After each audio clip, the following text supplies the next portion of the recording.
औज़ुबिल्लाहिमिनश्शैतानिर्रजीम बिस्मिल्लाहिर्रहमानिर्रहीम।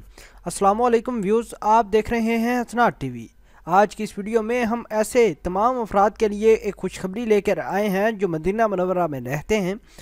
सऊदी हुकूमत ने बड़ा ऐलान किया है। ऐसे तमाम लोग जो मदीना मुनव्वरा में रहना चाहते हैं उनकी रिहाइश का बंदोबस्त करना शुरू कर दिया है। वीडियो मुकम्मल जानने के लिए हम आपसे गुजारिश करते हैं कि आप हमारे इस चैनल हसनात टीवी को सब्सक्राइब कर लें ताकि आने वाली हर लेटेस्ट वीडियो से आप बाखबर रहें। व्यूज़ चलते हैं वीडियो की जानब। मदीना मुनव्वरा में 13 नए रिहायशी सेक्टर्स की तामीर की मंजूरी दे दी गई है। मदीना मुनव्वरा म्यूनसिपलिटी ने शहर भर में 13 नए रिहायशी सेक्टर्स तामीर करने की मंजूरी दे दी।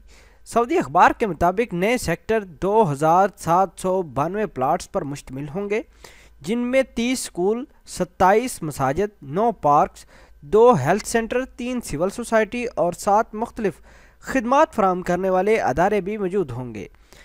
म्यूनसिपैलिटी के आला ओहदेदार अकरम अल अलूनी ने मीडिया से गुफ्तगू करते हुए बताया कि उनका अदारा मनसूबाबंदी के मसाइल हल करने की कोशिश कर रहा है।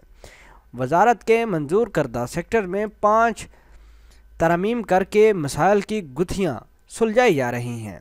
व्यूज़ अगर कोई शख्स मदीना मुनव्वरा में रहना चाहता है या वहाँ रिहाइश अख्तियार करना चाहता है तो ये उनके लिए सुनहरी मौका है।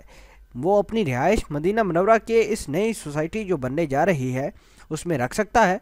और सऊदी अरेबिया की जो म्यूनसिपैलिटी कॉरपोरेशन है उसने भी बड़ा ऐलान किया है कि वो कह रही है कि हम लोगों के मसाइल हल करने के लिए अपनी भरपूर कोशिश करेंगे और उन तमाम लोगों को फैसिलिटी प्रोवाइड करेंगे जो सऊदी अरेबिया में रिहाइश पजीर होना चाहते हैं। उम्मीद करते हैं कि आप भी अगर रह रहे हैं अपनी फैमिली के साथ तो इधर शिफ्ट होने की कोशिश करें, क्योंकि अच्छी और नई सोसाइटियाँ बन रही हैं। मिलते हैं एक नई वीडियो में, तब तक के लिए आपसे इजाज़त चाहते हैं। अल्लाह निगहबान।